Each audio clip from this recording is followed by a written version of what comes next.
Sometime Lofty Towers is a magnificent sword and sorcery novel authored by David C. Smith. The crowdfund for publishing this book launches on BackerKit.com on Thursday, June 26th at 8 a.m. Eastern Standard Time.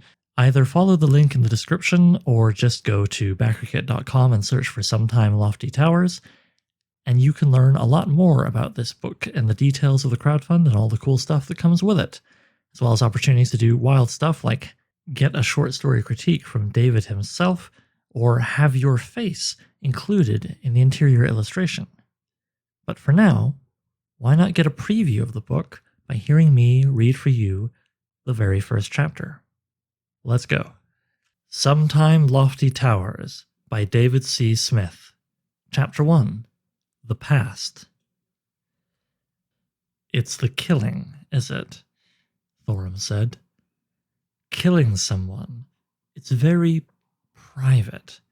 I see it happen. It's in its place already. It's already happened. I accept it like a gift. Completing it, that merely gives me what I already know. You understand?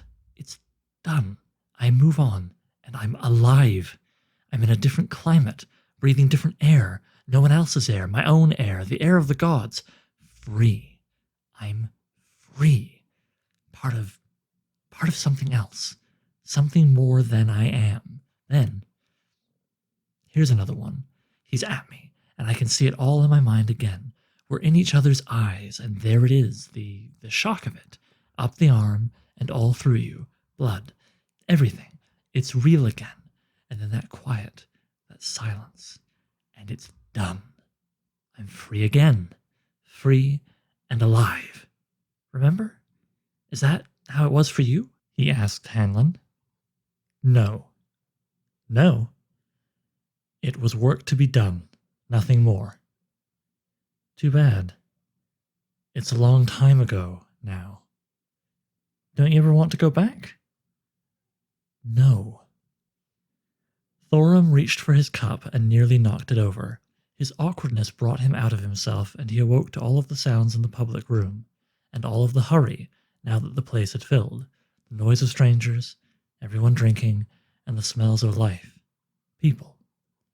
Outside the open door behind Hanlon, twilight had fallen, yet the heat that had not moved all day remained oppressive, and the street was quiet. Another funeral procession was going by. Thorum tried to recall how many this one made, how many he'd seen today. Too many for a city this size. I need more, he said, wiping his nose and mouth. He turned to find a server. Hanlon, scowling and scratching under his beard, told him moodily, You've drunk enough already. Thorum looked at him, then leaned forward on the table and stared at Hanlon good and hard. We were meant to die, you understand? It didn't catch up with us, that's all. But all of us were meant to die. Only we didn't. We didn't. It wouldn't have mattered to me if I'd died, whether I'd killed them all or they'd killed me. He sat back. Not you, though. It was just a job for you. Nothing more. That's right. Even in the gully that day? The stare Hanlon gave him unnerved Thorum, and he looked away. It was the strange look of old, more than mere anger, something deeper still. You're in a foul mood, Thorum said. I'm in a vicious mood, Hanlon told him, and I'm tired of looking back.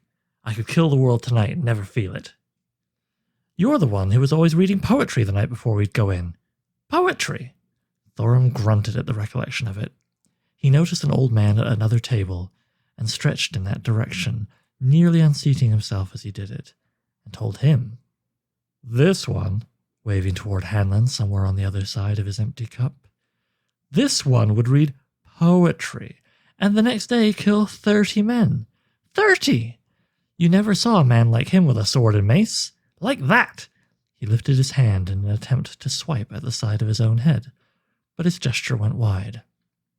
The old man, not wishing to offend two veteran bucklers, made the best of it. The lean one here with yellow hair looked dangerous enough, even drunk, but the dark-haired one with the scarred face was a killer born. What kind of poetry? Hell, Thorum couldn't remember. He swung around and asked Hanlon, "What kind of poetry?" "It doesn't matter now." "It doesn't matter now," Thorum announced to the old man. "We were meant to die," Hanlon said. "We did die, Thorum. This is death. Look around you. Here's death, and our own hell. You're bored. Boredom passes. This has come to stay. It's some season's cold wind, and it's caught me, damn it. All of its fingers, I feel them. It's that woman. She was my wife." "Wife, then. Feel alive again, damn it. You're no merchandiser. You're no businesser. You're no householder." "The wars are won." "Those wars, yes. But as mothers breed sons, the sons breed war. Count upon it. More for us to do. As sure as there's a moon, there's butchery to be done yet. You're needed, Hanlon." "No." "Captain Hanlon?" "Captain." They'd call anyone captain to straighten those men for marching. "I think." Hanlon stood quickly, alarming Thorum and drawing looks from others in the public room. "Some live with the lonely distemper of their own unquiet hearts and walk apart. The world is wary of them, and here was one of them now. He was dressed in a plain woolen tunic and worn leather pants and boots, and was no taller than many other men in that wide room.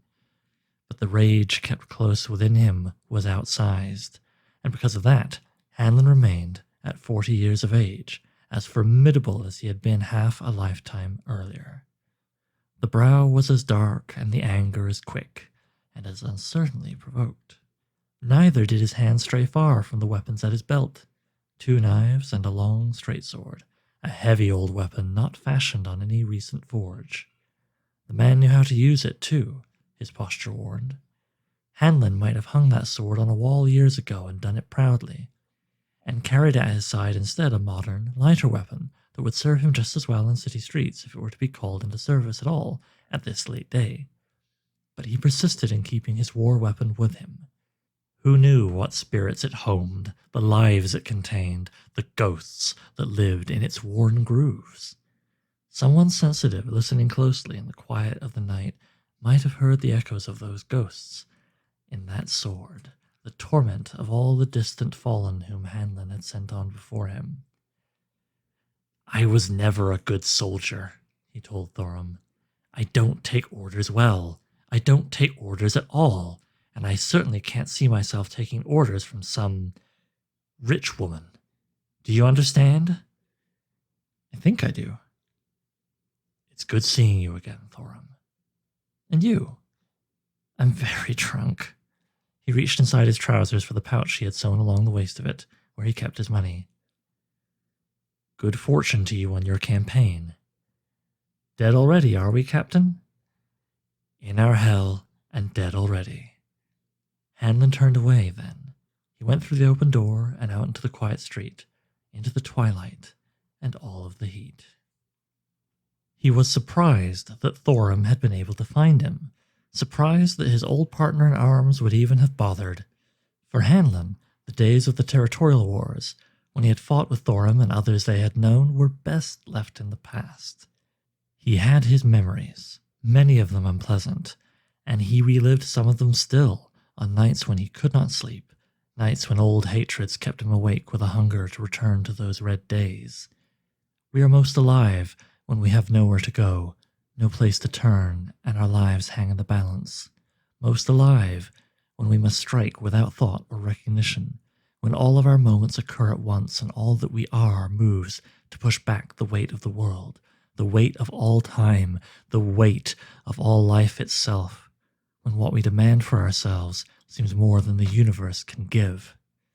Hanlon had endured many such moments, and they had scarred his heart just as knife strokes had scarred his arms and chest. He and Thorum had confronted life at its most truthful and unforgiving. They had stood against walls of running men and faced the quickly moving steel, had endured the wounds and exhaustion and boredom that all in combat must, had lived on fierceness and only a little food, and had killed endlessly, sweated and bled and worked the edges of sword and axe upon screaming fighters who roared and laughed as Hanlin and Thorum themselves did, and died. Best left in the past, those days, yes, and for the privacy of certain sleepless nights. Besides, Hanlin had thought himself well hidden and wholly forgotten here in Omber. Although it had since grown into a sizable city, Omber had been no more than a crossroads when he had come into it 10 years ago, barely a village. He could not have found any place farther west or more remote short of the wilderness. He had in fact been on his way into the wilderness when he had stopped here and stayed because of the trading woman whom he foolishly had married and who within a few years left him for someone else.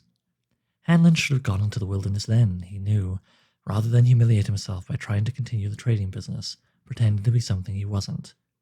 He intended now to leave the operation of his warehouse and his storefront to others, the covetous employees of his former wife, and they would manage well enough without him.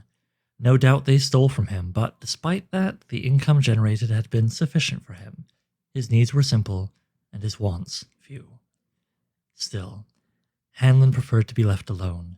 He was not one to be at home in the company of others, and many in Omber resented the bad path that had brought this brooding fighter into their busy town. They would have been relieved had Hanlin done what he intended long ago. He was a Nevgan, after all, and nothing but trouble, one of those backward strangers from the back end of the earth, the far northwest, where the sun never shone and where the cold was so strong that not even the gods could find warmth there. Folklore held that the high gods, upset with the arrogance and willfulness of human beings, had in anger fashioned the last people they created, and those were the tribes of the Nevga River and the icy mountains that shadowed it. Furthermore, in doing so, the high gods had used the last of their clay and mud, all that remained at the bottom of the pot.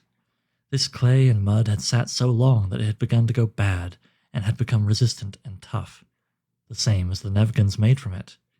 The clay and mud had begun to ferment too, so it was strong in spirit, and this, of course, made all Nevgans prone to belligerence and rage. And the same bad clay and mud used to create these wild northwestern tribespeople had been used by the gods to fashion demons and ghosts, imps, and all the other evil leftovers of creation. Scratch a Nevgan, went the saying, and a demon bleeds. Therefore, many in Omber would have been just as happy had Hanlin gone on his way, before or after marrying that woman, but as soon as possible, in any event. Who knew when someone might accidentally scratch him? Hanlin himself sometimes wondered in the same fashion, and many mornings he looked to the northwest, stared into the promise of the trees and mountains faint beyond the awkward rooftops and piled stones of Omber. Yet he lingered. Perhaps it was the fingers of that cold wind he complained of to Thorum that held him indecisive, or perhaps it was his experience, which had taught him that to move, to invite change, to make something where nothing had been, is to invite the weight of the world, the weight of all time, the weight of all life to come against one, is to invite, sooner or later, more than one life can endure, even the strongest of lives, is to set in motion events and consequences that no one and nothing actually can direct, not ghosts, not demons, not even the gods, and certainly not Nevgans. Perhaps, after all, it was simply Mother Grunda for whom Hanlin remained in Omber.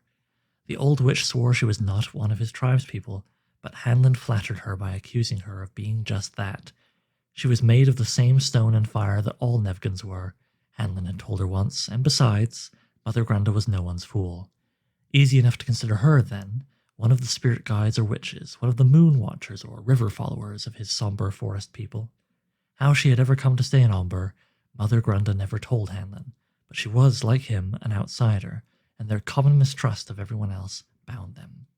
If either could be said to have a friend in the world, it was the other for each. Lamplighters were making their way down the alleys and side streets as Hanlin took the lane on which Mother Grunda lived. Storied buildings on both sides bent crooked above him, leaning toward him to watch as he walked the narrow alley that ran behind her shop. Hanlin knocked loudly. "It's late!" Mother yelled from inside, pulling open the old door to confront him. "Not so late." "It's almost dark. I saw you coming." "Did you?" "Today. Midday. You and your troubles. Then you had your chance to be gone before now. Mother grinned. She had teeth left, sharp teeth. She was small and old, her skin as creased and burnt brown as oak bark.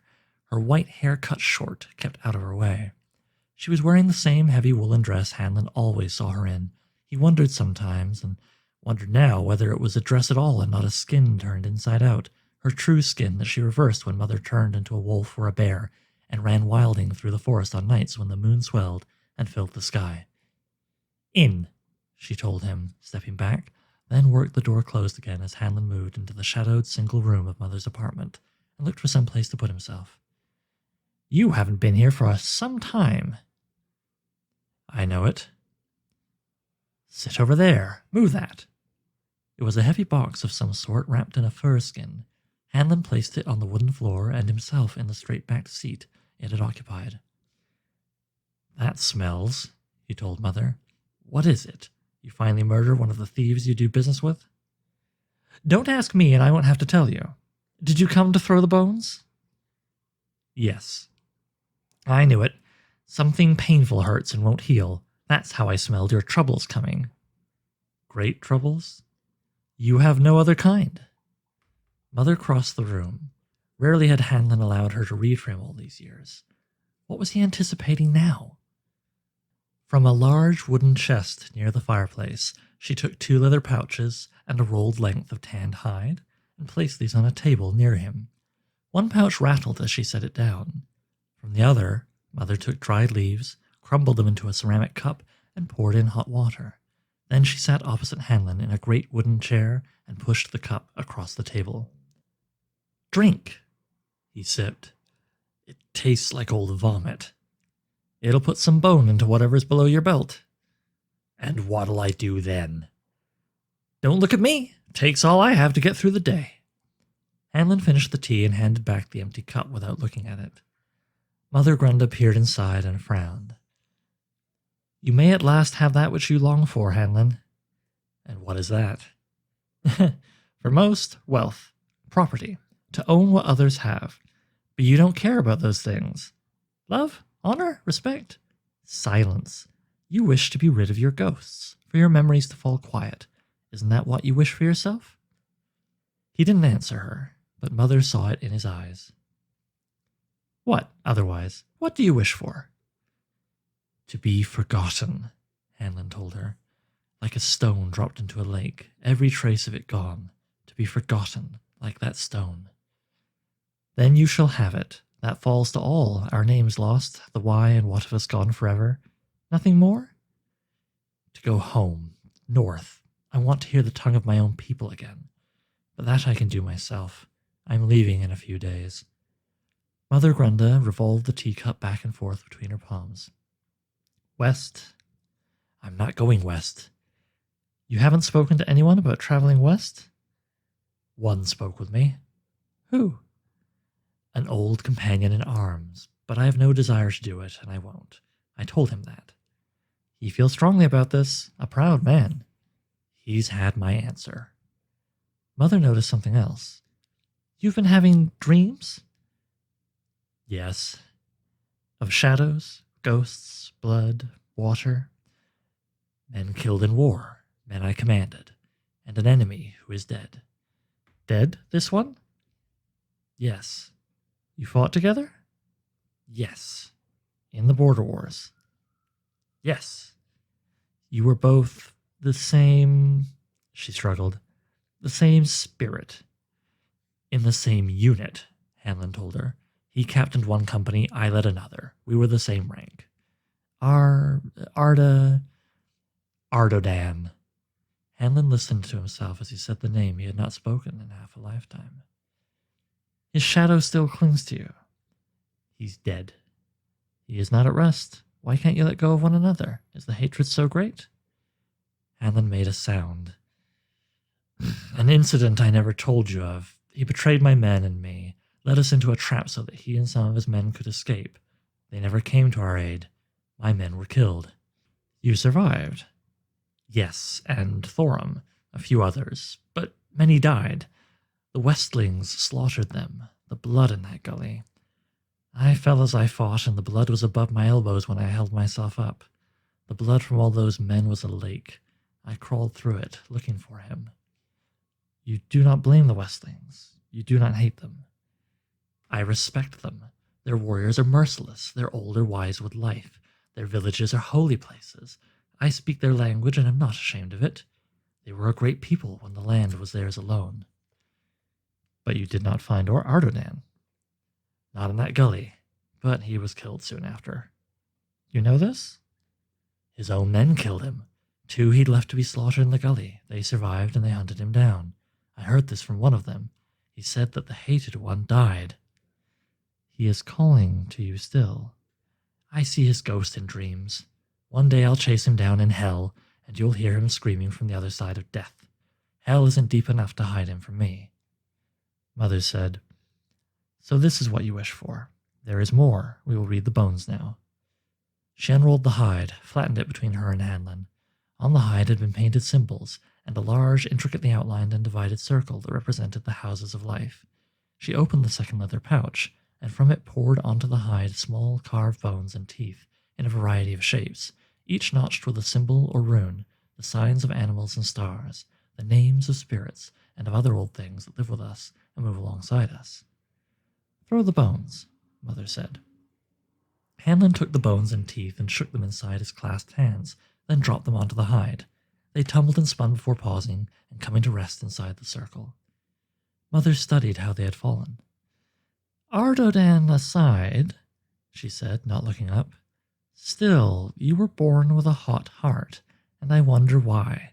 I see you. You are alone. You are the man of shadows. Why? She asked Hanlon. Why what? Why are you so filled with rage at the world? Because it's here. Mother looked him in the eyes, looked at him, the man of shadows, before returning her attention to the tokens. You are going west. Only because that way leads to my path north. There is a woman, a powerful woman. Yes. She seeks to coerce you. This is what I was told. Syl. Lady Syl of Tydon. She requires your help. For her campaign, so she says. Her war against the Westlings. Yes. Be very alert. She knows. What? Heh. Now it has gone dark. As it always does, Hanlon said. He pushed the table away so that he could stand. I've never understood this, bones and signs. They tell you where you are, like a weather vane, like a cock crow. I know where I am. Then that's more than the rest of us know. But thank you for reading for me. Thank you for letting me, one last time. The last time, he said it almost as a question. Mother showed him 2 pieces of bone on the hide, each separated from the other by the tumble of the remaining pieces. They were each of them to be elsewhere, and soon. Omber would see him leave at last. Hanlon took a purse from behind his belt inside his short woolen tunic and put it on the table. When did I ever ask for money from you? Mother said in a disappointed tone. A gift. I don't need all of this. What would I do with it where I'm going? Mother nodded, accepting it. Do you miss the woman? No, no longer. With little more to say, and with the evening deepening, Mother walked him to the door and opened it. As she did, they heard mourners chanting while they carried another body through the city. Buy a horse, Hanlon told Mother, and whatever else you need to carry what you have. Leave Omber and its plague. I will. What brought it? Is it evil? The evil is in the people, said Mother Granda. Too many in one place. They cut themselves off from the world, hide behind walls. For what? They get sick and live in their own poison. We were meant to be free with the animals and spirits and the trees, with the earth. Yes, you're right, Hanlon said, thinking of his home where he had come from. Free. He stepped down into the alley where a cool breeze caught him and moved through his hair and beard. You are to go westway, Mother said. He turned and looked at her, but he could not see her face because she was all one shadow, lit by the lamps behind her. Just a voice. What? Go west, Hanlon, my friend. And she closed the door. We were meant to die. You understand? It didn't catch up with us, that's all. But we were all meant to die. He listened to the fading chorus of voices as he walked homeward, the mournful dead-takers as they passed from Omber with their burdens, soon to be dead themselves, and carried out. Dead already, are we, Captain? In our hell, and dead already. In the gully, up to his elbows in blood, he had listened to the last sounds of the fighting around him, metal scraping on metal, banging on stone, metal chopping meat, and the screams of powerful men dying. Thorum had been at his side, but Hanlon had lost him in the confusion. Darkness, twilight had hidden Hanlon, swallowed him so that he was just another body floating by in the blood. The stars above peculiar, very bright, and the tall walls of the gully on both sides like the covering arms of a god. When the river of blood had run out, Hanlon had moved quietly and quickly, despite his wounds, away from the gully and up its rocky walls. He had listened for others, survivors like himself, or Westlings, small and quick, making their bird and animal sounds to each other in the darkness, or smelling of the smoke they'd breathed before a battle. He had the tang of blood, his own and others, in his mouth, and the leather and bronze of his armor was scaled with dried cruor that had hampered his movements. He found one of his own, a veteran whose name Hanlon didn't recall, smelled him more than saw him in the darkness, and felt his way to him. The old buckler had tried to hide himself among some tall rocks because he was too weak to make it higher into the surrounding forest. Despite his pain, his eyes showed his fury when he saw that it was Hanlon approaching him. "Why?" he asked his captain. "How?" "We were betrayed." "Betrayed?" "Captain Ardodan." The veteran had sworn powerfully, as though he should have anticipated the treachery, until a cough caught him and threatened to choke him or reveal them both. "Help me, up." Hanlon had done so, holding on to him. "Let me rest, I just need to sit." Hanlon had held him and paid attention to his wounds. Stabs had been made around one side and several cuts into the gut. They did that, the Shar Padua, the Karangia warriors, to prolong the pain. For them it was holy pain, all pain, their own and that of strangers, especially that of enemies. "Bad," the old man said. "Yes." The smell of the berries that they crushed, the odor of the smoke they breathed to enfierce themselves and touch their spirits. Hanlon recognized these in the same moment that he heard gentle noises, bare feet on moss, and felt a breeze from the trees behind the old man, who sighed. Reaching for his sword, Hanlon watched as a spear point pushed out from the veteran's belly. The sharp metal came forward, then cut downward before pulling inside again. Hanlon moved. The Westling rose from behind the old man and reached around to press on the front of his face to suffocate him. Hanlon pulled his sword free. The Westling had not seen him there, or had not sensed him. Perhaps he was wounded, or was very drunk on berries, or tired. Hanlon's sword caught him on the cheek before slicing into his throat. Blood came in a spray. The Westling made vicious sounds and clawed at himself. Hanlon almost tripped because of all the stones around him. He looked for other Padua, but saw none. Why this one, alone? Perhaps tracking the old sword for a personal reason. Perhaps anything. But there had been no more of them. The old man, now with his insides full in his lap and steamy, stinking, leaned against the tall rock. The Kirange, the Westling, who had fallen into the grass, looked up at Hanlon with eyes that were small lights and whispered to him, "Yarpa Tor Sane." Kill us all. He had tried to make his sign, the circle.